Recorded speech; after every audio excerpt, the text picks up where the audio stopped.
Today we're taking a look at these MLB matches, which are happening on Saturday, May 13, 2023, and giving you our team and total picks for today. Welcome back to High Stakes. Before we dive into our video, don't forget to subscribe and to push the notification bell so you don't miss any of our videos. Also check out our Patreon if you want access to our premium picks. Our Patreon is a way for us to help you improve your chances of making more money, and if you are interested in props and parlay picks, check out our new channel High Stakes Props and Parlays, where you can find our player props and parlay picks predictions. You will find the link to our Patreon and to our new channel in the description and comments section below. Atlanta Braves vs Toronto Blue Jays.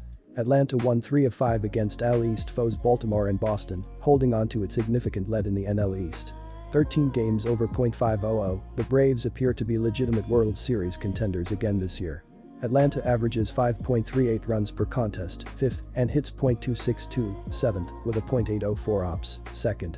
It's launched 60 home runs, 3rd, and stolen 27 bases, 13th this year. The Braves pitching staff has posted a 3.52 ERA, 6th, and a 1.24 WHIP, 10th, with 13 quality starts. Aside from a recent 3-game sweep of suddenly reeling Pittsburgh, Toronto is in a slump. The Blue Jays lost 5 straight to Seattle and Boston, including a 4-game sweep at the hands of the Red Sox, and lost both of their games in Philadelphia earlier this week. That's not how you separate from the crowd in a competitive division like the AL East.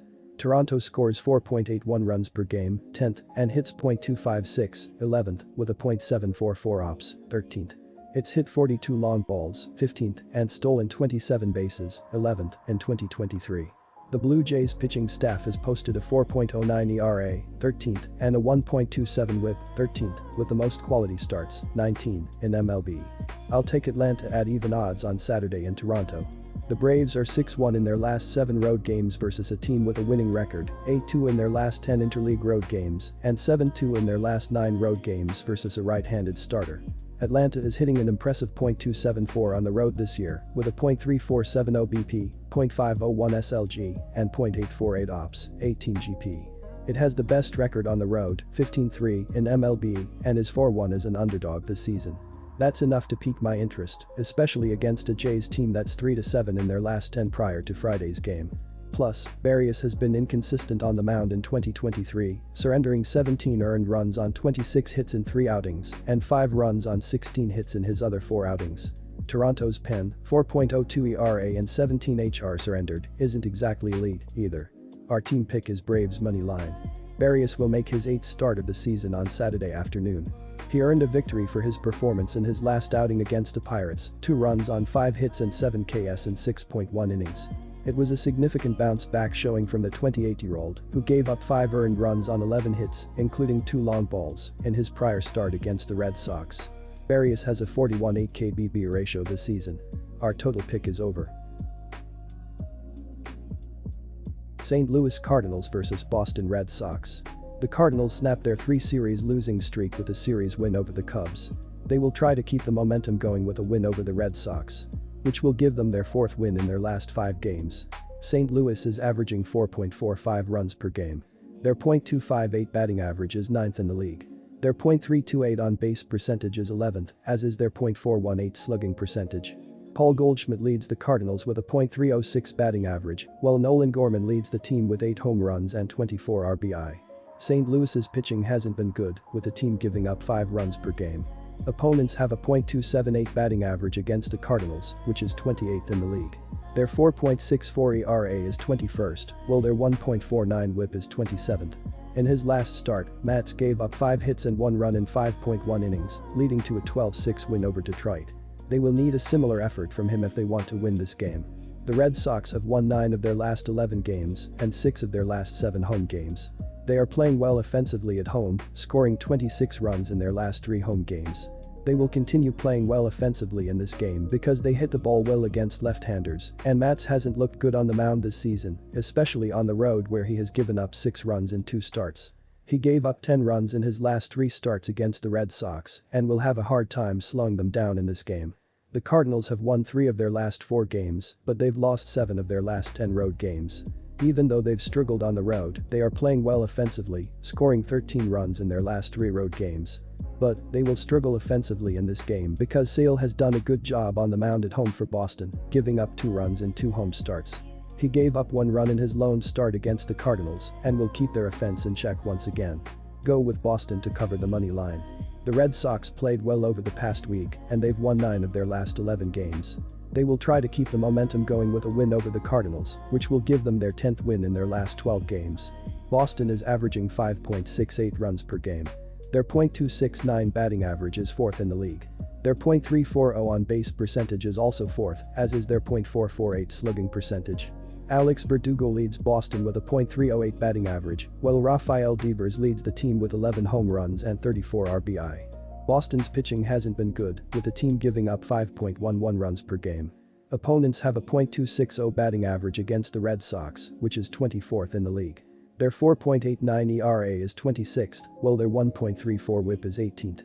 In his last start, Sale gave up 7 hits and 3 runs in 6 innings, leading to a 5-3 win over Philadelphia. They will need a better effort from him if they want to get the win. Our total pick is over. Texas Rangers vs Oakland Athletics. Texas won for the 5th time in 6 games as they took care of business in the opening game of this series Thursday night. The Rangers entered Friday 23-14 on the season and held a 3.5-game lead on the Angels for the top spot in the AL West race. On Thursday night, Texas got 2 hits from Josh Young, who was the lone player with multiple hits in their 7-hit attack. Marcus Semien hit his 7th homer of the season for the Rangers in the victory. Nathan Eovaldi, 5-2, earned the win as he threw 8.2 scoreless frames, allowing 3 hits with 1 walk and 12 strikeouts, extending his scoreless streak to 28.2 innings in the process. Will Smith fanned Brent Rooker with runners on second and third to end the game, earning his 7th save. Jon Gray takes the ball for Texas as he makes his 8th start of the season in this contest. He comes in 2-1 with a 3.82 ERA, a 1.248 WHIP, 14 walks and 27 strikeouts over 37.2 innings of work on the season. Gray earned the win in his last start, which came Monday on the road against the Mariners. He threw 7 innings, allowing 1 run on 4 hits with no walks and 8 strikeouts in a game the Rangers went on to win 2-1. In his last 3 starts, Gray is 1-0 with a 3.93 ERA, a 1.04 WHIP, 3 walks and 12 strikeouts over 18.1 innings of work. Gray makes his 5th career start against the A's in this contest. He comes in 1-1 with a 5.66 ERA, a 1.258 WHIP, 10 walks and 16 strikeouts over 20.2 innings of work against them. Gray didn't factor in the decision in his lone career start at the RingCentral Coliseum, which came on May 27, 2022. He threw 6 innings, allowing 5 runs on 5 hits with 3 walks and 5 strikeouts in a game the Rangers went on to win 8-5. The A's are arguably the worst team in baseball. Their pitching has been abysmal, they can't hit, their fielding is mediocre, and their fans don't even bother to show up. Oakland has turned its back on the franchise, much like the A's have seemingly turned their backs on competent baseball. Sears has decent peripherals when it comes to WHIP along with KBB ratio, but giving up 10 homers is a major problem. That's an average of 2.4 long balls per 9 innings, and opposing hitters are posting a robust .300 with runners in scoring position against him. The Athletics are expected to go with JP Sears in the 3rd game of this series. Although he was hit hard earlier in the week in an appearance against the Yankees, he showed good velocity and was done in by home runs. He faces another tough matchup facing a Rangers team that is red hot right now. Texas has scored the 2nd most runs in the majors and has one of their better pitchers in Jon Gray on the hill. Oakland has been the worst team in baseball from the mound. Entering play this weekend, they have allowed the most home runs and hold the highest ERA and WHIP. Look for the Rangers to hop all over the Athletics once again and come away with a blowout win. Take the Rangers minus 1.5 runs. Jon Gray will get the call for the Rangers in this game, and he was lights out earlier in the week in a start against the Mariners. Oakland is bottom 5 in runs per game and team batting average, and they will offer little resistance to Gray in this game. 2 weeks ago against the Diamondbacks he had a rough outing, but followed that up with the aforementioned Mariner win and has a good chance to deliver a quality start and win against the worst team in baseball.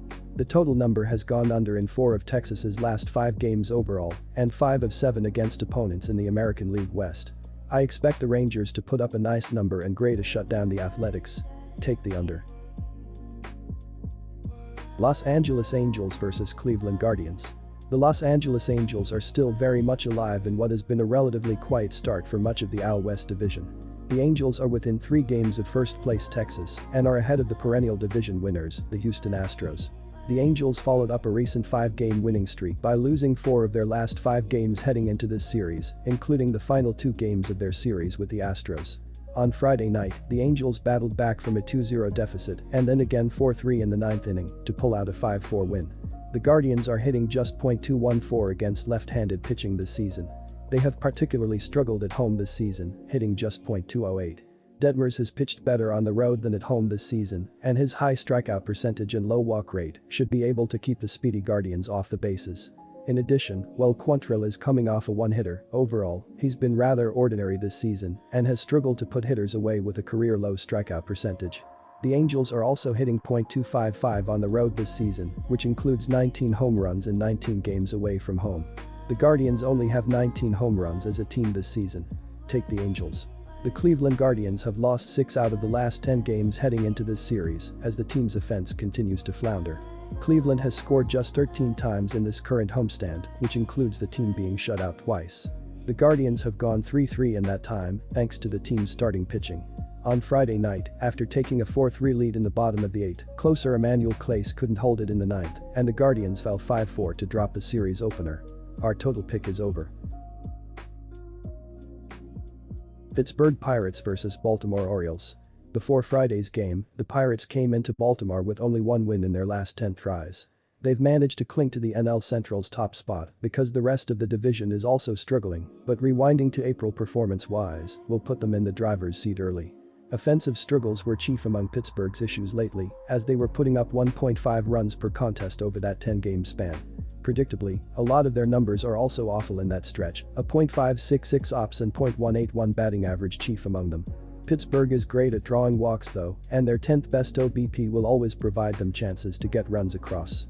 Especially since it's paired with the most stolen bases in the majors. Things have been ugly in May, but there's an entire month for the lineup to look back on and draw success from. Particularly for Brian Reynolds, a key bat who hasn't homered since the team's 7th game. On the mound, the Pirates will look for Roansy Contreras to bounce back from a pair of duds this month. In his 2 May starts, Contreras has been charged with 9 runs in 10.1 innings of work. He's walked as many batters as he's struck out in the last 2, while also allowing a homer in each outing. He was superb in April, sans one start, so like the rest of the team he's trying to get back to that form. Contreras has been better on the road this season, so maybe that'll spark his resurgence.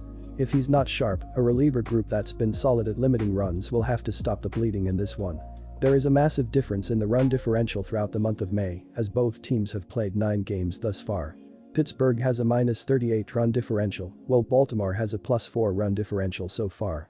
There is a bit of a difference from the bullpens, as the Orioles are 5th in the sport with a 3.12 reliever ERA, while the Pirates are 11th with a 3.52 bullpen ERA right now. The Orioles have won 9 of the last 10 home games against the Pirates, so go with the Baltimore Orioles to win here as well.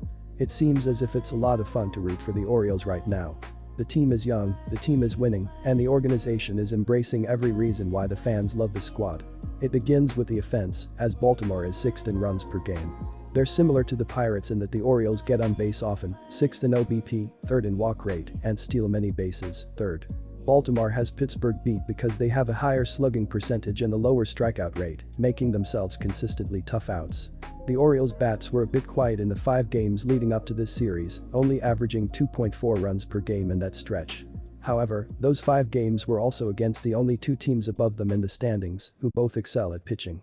Roansy Contreras has been awful as he has a 7.84 ERA in his last 2 starts in 10.1 innings on the bump, while Tyler Wells has a 4.09 ERA in 11 innings in that same 2-start stretch. These teams are also both stealing bases throughout the year, as Pittsburgh is leading MLB with 48 stolen bases, while Baltimore is 3rd in the sport with 38 stolen bases as a team. The over is 4.11 in the previous 6 games between them in Camden Yards, so go with over 8.5 runs here.